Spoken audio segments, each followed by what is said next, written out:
हर अमावस रात को शमशान घाट जाती थी अघोरी बाबा से मिलने। लेकिन अघोरी बाबा हमेशा ही तपस्या में लीन रहते थे। वह लगभग शमशान का 12 चक्कर काट चुकी थी, लेकिन 13वीं बार जब उस अमावस की रात को शमशान घाट गई तो अघोरी बाबा एक लाश का हाथ अपने हाथ में लिए हुए थे और शायद खाने की तैयारी में थे। वह वहीं इंतजार की जब तक बाबा अपना काम पूरा न कर लें। इस बार बाबा ने कहा, ए लड़की, तुम यहाँ क्या कर रही हो? तुम्हें पता नहीं यहाँ आना साधारण मनुष्य को मना है? बाबा मुझे माफ़ कीजिएगा, लेकिन मैं मजबूर हूँ। मेरा सारा जीवन उजड़ गया बाबा। ऐसा क्या हुआ जो तुम्हें यहाँ आने की जरूरत पड़ी? मेरे साथ बहुत बुरा हुआ है बाबा। साफ साफ बताओ लड़की, तुम्हारा यहाँ इतनी देर रुकना ठीक नहीं। शशिकला ने अपनी सारी आपबीती अघोरी बाबा को बताई। तो फिर तुम क्या चाहती हो लड़की? बाबा, मुझे अपनी शिष्या बना लीजिए और मुझे तांत्रिक विद्या सिखाइए। वापस चले जाओ लड़की, ये साधारण मनुष्य के बस की बात नहीं है। बहुत कठिन रास्ता है, इसमें तुम्हारी जान भी जा सकती है। बाबा, मुझे स्वीकार है। बाबा ने शशिकला की दृढ़ इच्छा को देखते हुए बात मान गए। फिर शशिकला बाबा के साथ महीनों तपस्या की और तांत्रिक विद्या सीखा। तपस्या करते करते शशिकला का शरीर दुबला और दोनों आंखें अंदर धंस चुकी थी। वो बिल्कुल भी पहले जैसी नहीं दिख रही थी। उसकी आंखें लाल और दांत बाहर आ गए थे। फिर शशिकला तांत्रिक विद्या सीखकर अघोरी बाबा से अलविदा लेकर उस शमशान घाट से चली गई। धन्ना सेठ उस रात खाना खाकर सामने के बगीचे में टहल रहा था। फिर आसपास का माहौल बदलने लगा। हवाएं तेज चलने लगी और किसी के ठहाने की आवाज आने लगी और धीरे धीरे किसी के आने की आहट सुनाई दी और वो धन्ना सेठ की तरफ आ रहा था। धन्ना सेठ वापस जाने की सोच ही रहा था कि एक भयानक बदसूरत महिला उसके सामने आ गई और जोर जोर से हंसने लगी और उसे मारने की धमकी देने लगी। ए औरत, तुम जानती नहीं मैं कौन हूँ? तुम मुझे नहीं पहचान रहे हो? मैं हरिया की पत्नी शशिकला हूँ। तुमने मेरी जिंदगी बर्बाद कर दी, अब मैं तुम्हें बर्बाद कर दूंगी। मुझे माफ कर दो, तुम जो चाहो मुझसे मांग सकती हो।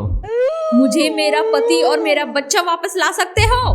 धन्ना सेठ घुटनों पर गिड़गिड़ाते हुए। तुम मुझसे जितना पैसा चाहो मांग लो या खेत मांग लो और मेरी अपनी 2 गाय भी ले लो।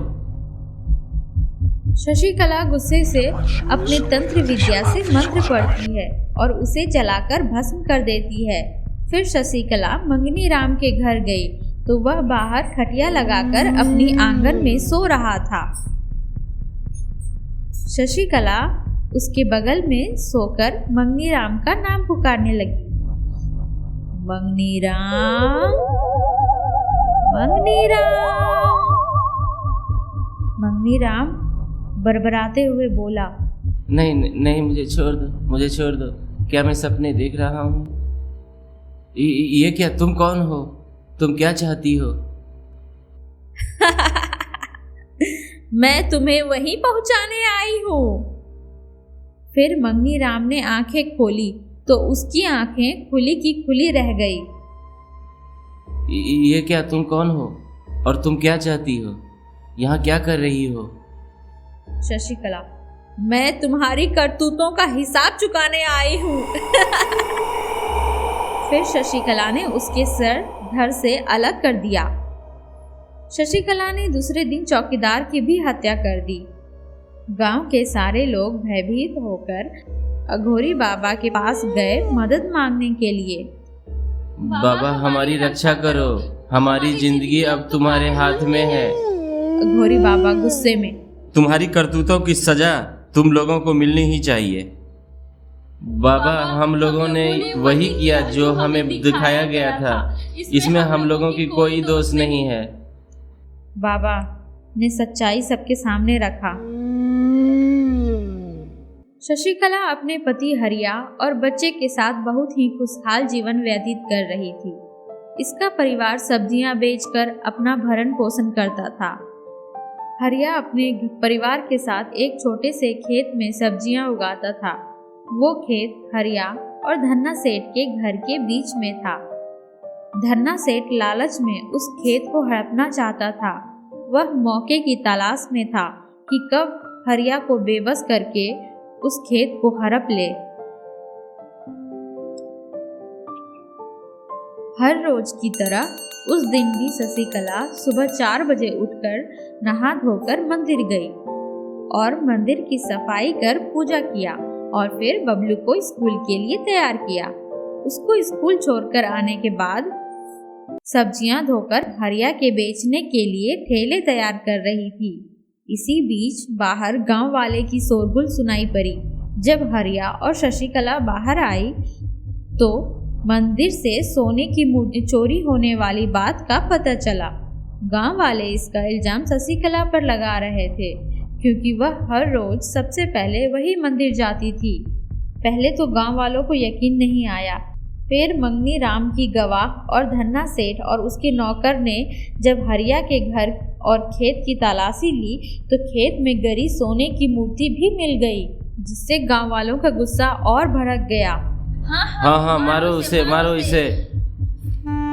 गुस्साए हुए गांव वालों ने हरिया के घर में आग लगा दिया। उससे हरिया और बबलू की मौत हो गई और शशिकला की मुश्किल से जान बच पाई। इसके बाद शशिकला बदले की आग लेकर अघोरी बाबा के पास पहुंच गई तंत्र विद्या सीखने के लिए। गांव वालों को बहुत पछतावा हुआ। गांव वाले बोले, हमें माफ कर दीजिए। माफी मांगना ही है तो मुझसे नहीं, शशिकला से मांगो, जिसने सारी चीजें गंवा दी। फिर सारे गांव वाले शशिकला के सामने घुटने पे गिरकर सुबक कर माफी मांगने लगे। इसके बाद शशिकला उस गांव से बहुत दूर चली गई और अपना जीवन अघोरी की तरह जीने लगी।